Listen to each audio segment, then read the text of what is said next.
नमस्कार. मन धागा धागा जोडते नवा या मालिकेच्या आजच्या भागामध्ये मी तुम्हा सर्वांचे मनपूर्वक स्वागत करते.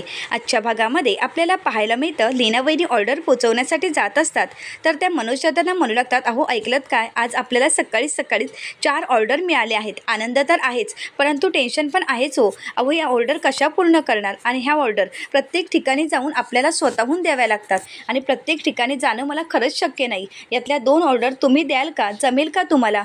त्यानंतर मनोजदादा मात्र काहीच बोलत नाही. तर लीना वहिनी म्हणू लागतात, मला माहीत आहे तुम्ही हे करू शकत नाही परंतु मी तरी काय करू सांगा ना.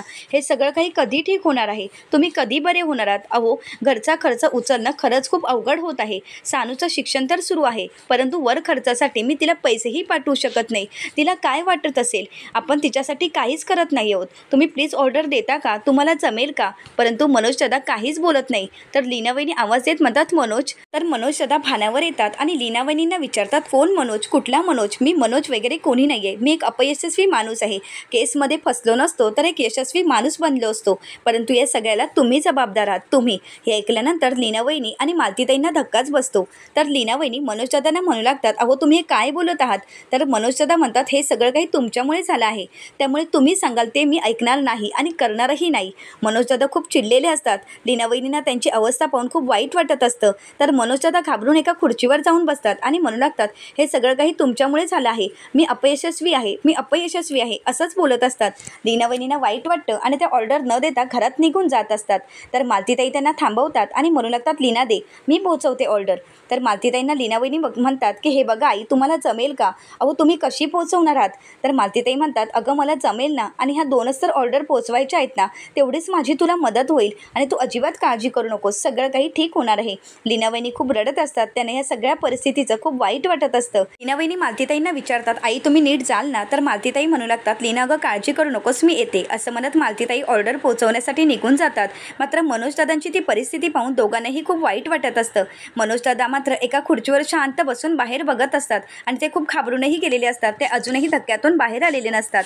तर दुसरीकडे पाहायला मिळतं सार्थक तयार होत असतो. तर सुखदाही सार्थकसाठी कॉफी घेऊन येते आणि सार्थकला म्हणू लागते, ही घे तुझ्यासाठी गरमागरम कॉफी. तर त्यानंतर सुखदाही सार्थकला म्हणू लागते, आता तर मला तुझ्याशी बोलायला वेळही नाही आहे कारण मला खूप कामं आहेत, मी पटकन जाते, बाय सार्थक. असं म्हणत सुखदा तिथून निघून जाते.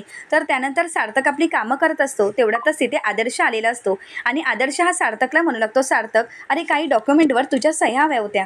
असं म्हणत सार्थकच्या हातामध्ये ते डॉक्युमेंट देतो. तर सार्थक सही करायच्या अगोदर आदर्शला विचारतो, कशावर सह्या हव्या आहेत आणि कोणते डॉक्युमेंट्स आहेत? तर आदर्श म्हणू लागतो की आनंदीच्या नावावर ज्या काही शेअर्स होत्या त्या मी ट्रान्सफर करत आहे. तर सार्थक सही न करतात आदर्शला म्हणू लागतो, नाही बाई हे ट्रान्सफर होणार नाहीत. तर त्यानंतर आदर्श म्हणू लागतो, अजून किती वाट बघणार आहेस? तर सार्थक हा आदर्शला म्हणू लागतो की यात कुठलाही बदल होणार नाही, अगदी मरेपर्यंत मी त्यांची वाट पाहीन, अगदी नंतर सुद्धा. तर आदर्शला वाईट वाटतं. आदर्श म्हणू लागतो, ठीक आहे. तर त्यानंतर आदर्श सार्थकला विचारतो, अरे आज तू एवढा निवांत, आज तुला ऑफिसला जायचं नाही आहे का?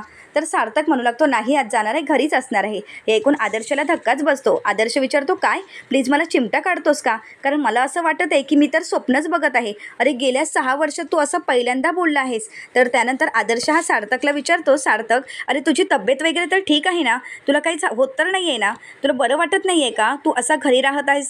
तर सार्थक म्हणतो, नाही असं काही नाही आहे. अरे मी जाणार नाही आहे परंतु घरूनच मीटिंग अटेंड करणार आहे. तर त्यानंतर आदर्श म्हणतो, पण का असं का करतोयस तू? तर सार्थक म्हणू लागतो, अरे तुला माहिती आहे ना, मी जर गेलो तर ती सुखदाही माझ्यासोबत येणार. तर त्यानंतर आदर्श म्हणतो, अच्छा म्हणजे तू त्या सुखदासाठी सुट्टी घेतली आहेस का? तर सार्थक हा आदर्शला म्हणू लागतो, तुला तर माहितीच आहे ना तिचं आजारपण, तिची कंडिशन, मग आपण तिला माणुसकी नको का दाखवायला? तर आदर्श म्हणू लागतो, हवी तर माणुसकी तर दाखवायला हवी, अगदी करेक्ट आहे. असं म्हणत आदर्श तिथून निघून जातो. तर सार्थक हा सुखदाचा विचार करत असतो. तर दुसरीकडे पाहायला मिळतं रुंदा काकू आणि शलाका खूप खुश असतात. तर शलाका ही रुंदा काकूंना म्हणू लागते, बघितलंस का प्लॅन किती भन्नाट असणार?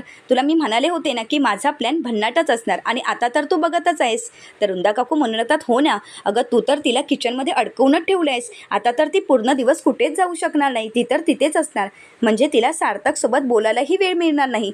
तर शलाका म्हणू लागते, बोलायला ती त्याच्या समोरही जाऊ शकत नाही कारण तेवढा वेळ तर तिला मिळणारच नाही. तर रुंदा काकू विचारतात, पण तू असं काय केलंयस, कोणती जादू केली आहेस की ज्यामुळे ती त्या किचनमध्येच गुरफटून राहणार आहे? तर शलाका म्हणू लागते, सकाळीच तर मी भली मोठी यादी तिच्या समोर दिली आहे. आता एक करून झालं की दुसरं संपलं की तिसरं संपलं की चौथं, असं तर तिचं चालूच राहणार आहे. तर त्यानंतर त्यानंतर रुंदा काकू म्हणू लागतात काय तिचे नखरे, आता तर ती नखरे करूच शकणार नाही. तर शलाका म्हणते आता तर फक्त कामच करावी लागणार. तर त्यानंतर रुंदा काकू म्हणतात आता हा सुखी आत्मा दुःखी होऊनच जाणार वाटतं, असंच वाटायला लागलं आहे. तर शलाका म्हणते हो अगदी बरोबर, आता असंच होणार आहे. असं म्हणत दोघेही खूप खुश असतात. दुसरीकडे पाहायला मिळतं सुखदाही किचनमध्ये पटापट कामं आवडत असते आणि त्याच वेळी तिथे आकांक्षा येते आणि सुखदाला म्हणू लागते अगं हळू जरा श्वास घे, वाघ मागं लागल्यासारखी काय एवढी कामं करत आहेस आणि कसली एवढी घाई लागली आहे तुला. तर सुखदा म्हणू लागते अगं मला नाही, शलाका आणि रुंदा आंटीला घाई लागली आहे, त्यांची आज किटी पार्टी आहे ना, मग त्यासाठीच मी ही कामं करत आहे. तर आकांक्षा म्हणू लागते ठीक आहे मी तुला मदत करते. तर त्यानंतर सुखदा म्हणू लागते नाही नको, अगं त्यांची अशी इच्छा आहे की सगळं काही मी एकटीनेच बनवावं आणि म्हणूनच त्यांनी मला बनवायला सांगितलं आहे. तेव्हा आकांक्षाच्या लक्षात येतं आणि आकांक्षा म्हणू लागते अच्छा हे सगळं काही त्यांची इच्छा आहे म्हणून त्यांनी तुला बनवायला सांगितलं नाही आहे, तर तुला त्रास देण्यासाठी करतायत हे. तर सुखदा विचारते काय. तर आकांक्षा म्हणू लागते त्यांना जर एखादी व्यक्ती आवडत नसेल तर त्या तिला तसाच त्रास देतात. हे ऐकून सुखदा म्हणू लागते म्हणजे मी त्यांना आवडत नाही म्हणून त्यांनी हे सगळं काही मला करायला लावलं आहे का. तर आकांक्षा म्हणू लागते की हो हे सगळं काही असंच आहे. तर त्यानंतर सुखदाच्या सगळं काही लक्षात येतं. तर सुखदा म्हणू लागते आता बघ मी काय करते. तर त्यानंतर आकांक्षा विचारते काय करणार आहेस. तर सुखदा म्हणते अब आएगा मजा. तेवढ्यातच सार्थक किचनमध्ये आलेला असतो आणि आकांक्षाला म्हणू लागते अक्कू मला भूक लागली आहे, काही आहे का, किती वेळ लागेल सगळं बनवायला. तर त्यानंतर आकांक्षा म्हणू लागते अरे दादा तू ऑफिसला जात नाही आहेस का, किती वेळ आहे तुला ऑफिसला जायला. तर सार्थक म्हणू लागतो नाही मी आज ऑफिसला जात नाही आहे, घरूनच काम करणार आहे. तर सुखदा म्हणते की वा खरंच छान आहे, आज एवढ्या दिवसानंतर तू घरून काम करणार आहेस का. तर सार्थक म्हणतो हो कारण माझी मीटिंग आहे आणि ती मीटिंग मी घरूनच अटेंड करणार आहे. तर त्यानंतर सार्थक आज सुखदाला विचारतो तू एवढी कसली कामं करतेस. तर सुखदा म्हणू लागते की आज किट्टी पार्टी आहे ना, मग शलाका आणि रुंदा काकूनी हे सगळं काही मला बनवायला सांगितलं आहे. तर सार्थक तिला विचारू लागतो की तू का बनवतेस, किट्टी पार्टी त्यांची आहे ना, मग तू का बनवतेस, तुला बनवायची काहीच गरज नाही. तर त्यानंतर सुखदा म्हणू लागते त्यांना माझ्या हातचं हवं आहे ना म्हणून मी बनवत आहे. तर सार्थक म्हणतो अगं परंतु तुला त्रास झाला तर. तर सुखदा म्हणते नाही मला काही त्रास होणार नाही. सार्थक म्हणतो ठीक आहे तुझीच जर इच्छा असेल तर आम्ही काहीच बोलणार नाही. सुखदा ही एकटीच किचनमध्ये काम करत असते. ते पाहून सार्थकला सुखदाचा राग आलेला असतो आणि सुखदा काम करत असताना तिला चक्कर येते. सुखदाने हे नाटक केलेलं असतं परंतु सार्थक आणि आकांक्षा घाबरून गेलेले असतात. सार्थक आणि आकांक्षा तिला किचनमधून बाहेर घेऊन येतात. तर सार्थका आकांक्षाला म्हणू लागतो अक्कू तिच्यासाठी पाणी घेऊन ये. आकांक्षा धावतच पाणी घेऊन येते आणि तिच्या डोळ्यावर मारून तिला शुद्धीवर आणते. तर त्यानंतर सार्थका आकांक्षाला म्हणू लागतो अक्कू तिला पिण्यासाठी पाणी दे. तर त्यानंतर आकांक्षा ही सुखदाला पिण्यासाठी पाणी देते. मात्र त्याच वेळी सुखदा आकांक्षाला डोळा मारून सगळं काही आपलंच प्लॅन आहे हे सांगते. तर आकांक्षाला हे ऐकून धक्काच बसतो. सार्थका सुखदाची काळजी घेत असतो आणि तेवढ्यातच तिथे रुंदा काकू आणि शलाका येतात आणि विचारू लागतात काय झालं हिला. तर आकांक्षा म्हणू लागते की तिला चक्कर आली आहे. तर त्यानंतर रुंदा काकू विचारतात चक्कर. तर सार्थक म्हणू लागतो चक्कर येणार नाही तर काय होणार, तुम्ही एवढ्या गरमीमध्ये तिला एकटीला कामं करायला सांगितलीत, तुम्हाला काहीच कसं वाटत नाही, तुम्हाला माहिती आहे ना तिचं आजारपण, तरीसुद्धा तुम्ही तिला कामं करायला सांगितलीत, पार्टी तुमची आहे आणि कामं तिने करायची का. तर शलाका म्हणू लागते अरे नाही तीच म्हणाली होती करेन म्हणून तर मी तिच्यावर जबाबदारी दिली होती. सार्थक म्हणतो हो का, परंतु ती आता नाही करणार, आता तुमची कामं तुम्ही करा. तर शलाका म्हणू लागते नसेल करत तर राहू देत, आम्ही काहीतरी ऑर्डर करू. तर सार्थक म्हणू लागतो हे आता सुचतंय का तुम्हाला, तुम्ही अगोदरच का ऑर्डर नाही केली. परंतु आता ऑर्डर करायची नाही, जे काही करायचं ते घरातच करायचं, की एवढा मोठा घाट घालून ठेवला आहे आणि आता म्हणताय ऑर्डर करणार का, असं नाही चालणार. तर सार्थक सुखदाच्या हातातील लाटणं शलाकाच्या हातात देत म्हणू लागतो आता तुमचं तुम्ही करायचं, काहीही बाहेरून मागवायचं नाही. तर शलाका म्हणते आम्ही. तर सार्थक म्हणतो हो आता सगळं काही तुम्हीच करायचं आहे. तेव्हा रुंदा काकू आणि शलाकाला धक्काच बसतो. तर सुखदा आणि आकांक्षा मात्र खूप खुश झालेल्या असतात. तर आकांक्षा पुन्हा विचारते अरे सार्थक तू हे काय बोलतोय. सार्थक म्हणतो हो हे सगळं काही तुम्हीच करायचं आहे असं म्हणत त्यांना किचनमध्ये जायला सांगतो आणि तुमचं तुम्ही करा असं म्हणतो. तर सुखदा मात्र खूप खुश असते. तर दुसरीकडे पाहायला मिळतं मनोजदादा लीना वहिनीला म्हणू लागतात लीना अगं मला काहीतरी काम दे ना. तर लीना वहिनी म्हणू लागतात अहो मी हिशोब करत आहे तुम्ही बसा ना. तर त्यानंतर मनोजदादा म्हणतात नाही अगं आईला एवढ्या उन्हातून जावं लागलं आहे, ती ऑर्डर पोचवण्यासाठी गेली आहे आणि मी तर काहीच काम करत नाही आहे, मी फक्त खिडकीतून बघत असतो. अगं रस्त्यावरची कुत्री कामं करतात, माणसं मुंगी सगळी काही कामं करत असतात परंतु मी काहीच करत नाही, मी कुठलीच जबाबदारी घेत नाही आहे. परंतु आता मला जबाबदारी घेतली पाहिजे, या घरासाठी काहीतरी करायला हवं, तू सांगशील लीना ते मी करेन. अगं आज काय करायचं आहे सांग ना. लीना वहिनी म्हणू लागतात अहो आजची कामं झाली आहेत आपण उद्या करू ना. तर मनोजदादा काही ऐकून घ्यायला तयारच नसतात. ते ऑर्डरचं एक पॉकेट घेतात आणि म्हणू लागतात ही ऑर्डर मी पोहोचवून येईन. तर लीना वहिनी म्हणू लागतात नाही परंतु ती ऑर्डर उद्याची आहे. तर त्यानंतर मनोजदादांच्या हातून लीना वहिनी ते चिवड्याचं पॉकेट खाली ठेवतात आणि तेथे ताटात चिवडा भरलेला असतो. तर मनोजदादा म्हणू लागतात ही ऑर्डर मी आताच पूर्ण करून येतो, मी जातो ना. तर लीना वहिनी ती हातातून घेण्याचा प्रयत्न करत असतात तेवढ्यातच दोघांच्या हातातूनही ते ताट खाली सांडतं आणि सगळं काही नुकसान झालेलं असतं. लीनावहिनी म्हणू लागतात, अहो तुम्ही हे काय केलं? तर मनोजदादा म्हणू लागतात, मी तुला म्हणालो होतो ना की मी ऑर्डर पोहोचवून येतो, परंतु तू तर माझं काही ऐकूनच घेतलंच नाही. परंतु नाही, आता मी तुला मदत करणार, मी एक ऑर्डर तर पोहोचवून येणारच. असं म्हणत मनोजदादा त्या टेबलवर पडलेला चिवडा हातात घेतात आणि म्हणू लागतात, लीना मी ही ऑर्डर पोहोचवून येतो हा.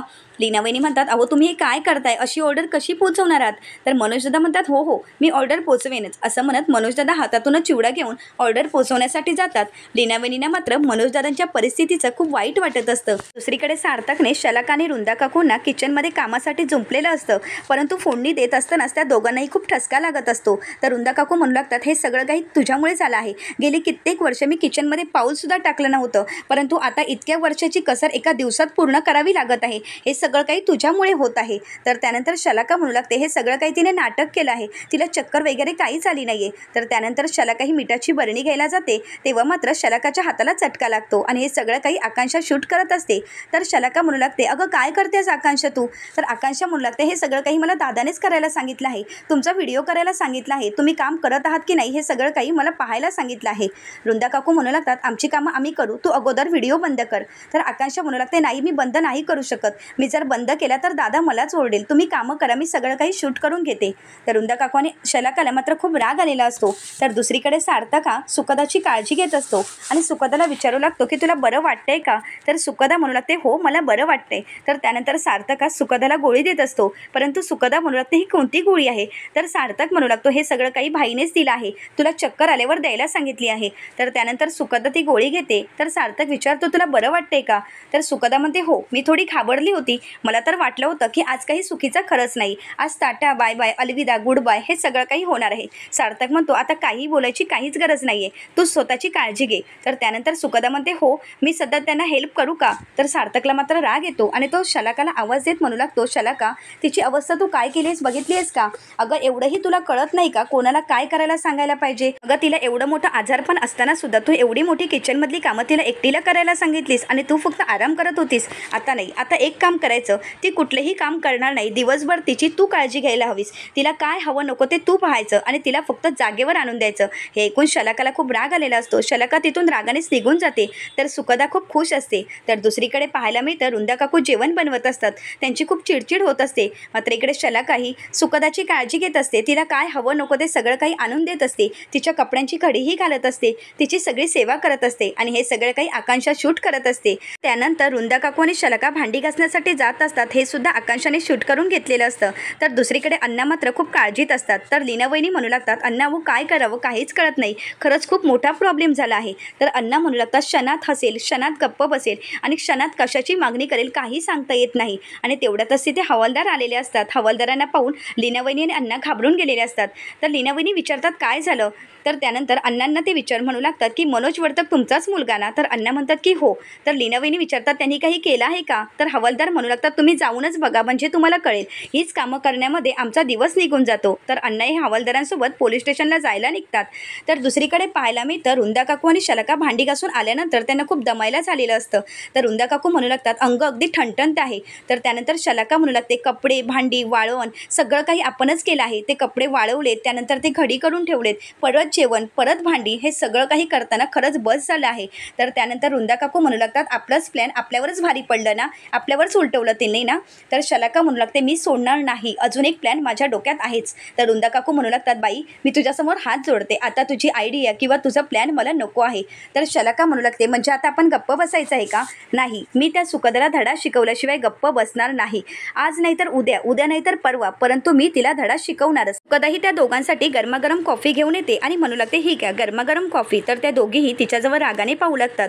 तर सुखदा म्हणू लागते, अगदी मनापासून बनवली आहे, घ्या ना, लाजू नका. तर त्या दोघीही कॉफी घेतात. तर त्यानंतर सुखदा म्हणू लागते, बरं रात्रीचा जो काही मेनू असेल ना तो मी कळवते तुम्हाला. तर त्यानंतर सुखदा म्हणते, आता कॉफी पिऊन झाल्यावर मग तर तुम्ही घासणारच आहात ना, मग हा ट्रेसुद्धा घासायला घेऊन जा. अहो बघा ना किती घाण झाला आहे. असं म्हणत तो ट्रेस समोर ठेवते आणि सुखदा तिथून निघून जाते. तर शलाका म्हणू लागते, बघितलंस ना, आणि तू म्हणतेस की हिला धडा नाही शिकवायचा, अगं हिचा ॲटिट्यूड किती आहे तू बघ ना. ना, आता तर मी हिला धडा शिकवणारच आहे. जर हिला मी धडा नाही शिकवला तर शलाका नाव नाही लावणार आणि हिला तर आता मी शिक्षा देणारच आहे. तर वृंदा काकू शलाकाला म्हणू लागतात, शलाका जे काही करशील ते नीट कर, आता जे काही केलंस ना ते बस झालं. तर त्यानंतर शलाका म्हणते, आता मी काय प्लॅन करते तू बघतच राहा. दुसरीकडे पाहायला मिळतं लीनावहिनी मालतीताईंना बोलतात की आई अण्णा फोनही उचलत नाहीयेत, काय करायचं, पोलीस स्टेशनमध्ये काय घडलं असेल काहीच कळत नाही. तर मालतीताई म्हणू लागतात, लीना मला एक बोलायचं होतं की आपण सार्थकरावांना फोन करूया का. मात्र लीनावहिनी खूप चिडलेल्या असतात. मालतीताई म्हणू लागतात, लीना अगं रागवू नकोस, पोलिसांचा विषय निघाला तर कोणीही आपल्या आजूबाजूला फिरकत नाही, सार्थकरावच आपल्या अडीअडचणीला धावून येतात, आपण त्यांना फोन करूया का. अगं आपल्या मनोजला जेलमध्ये टाकलं तर आपण काय करणार आहोत सांग ना, आणि हे एकटे तरी आपण काय करणार आहेत. तर त्यानंतर लीनावहिनी म्हणतात की ठीक आहे आपण फोन करू. असं म्हणत लीनावहिनी फोन करतात. मात्र सार्थकच्या फोनचा रिंगचा आवाज बाहेरच ऐकू येतो, म्हणून लीनावहिनी मागे येऊन पाहतात तर सार्थक आणि अण्णा मनोज दादांना घेऊन आलेले असतात. ते पाहून लीनावहिनी आणि मालतीताई घाबरून गेलेले असतात. मनोज दादांची ती अवस्था पाहून मालतीताई सार्थकला विचारतात, अहो सार्थकराव मनोजला काय झालं आहे. परंतु सार्थक आणि अण्णा काहीच बोलत नाही. तर पुढील भागामध्ये आपल्याला पाहायला मिळतं सुखदाही सार्थकला म्हणू लागते, सार्थक आम्ही लुडो खेळणार आहोत आणि तुलाही आमच्यासोबत खेळायचं आहे. मात्र सार्थक बोलतो, नाही मला तुमच्यासोबत खेळायचं नाही. तर सुखदा म्हणू लागते, सार्थक तू जर हरलास तर मी जे सांगेन ते तुला करावं लागेल आणि तू जर जिंकलास तर तू सांगशील ते मी करणार. सार्थक म्हणू लागतो, नाही म्हणालो ना मला खेळायचं नाही आहे. तर सुखदा म्हणू लागते, नाही सार्थक तुला तर आमच्यासोबत खेळावंच लागेल. तर सार्थक हा सुखदाला म्हणतो, एकदा सांगितलेलं कळत नाही का, प्रत्येक वेळी मला तुझी भुणभुण नको आहे, सतत मी तुझंच ऐकत राहावं का. अगं मला शांतता हवी आहे. सार्थकचा हे चिडलेलं पाहून सुखदा शांतच होते. आता पुढे काय घडणार हे पाहण्यासाठी चॅनलला नक्कीच सबस्क्राईब करा. धन्यवाद.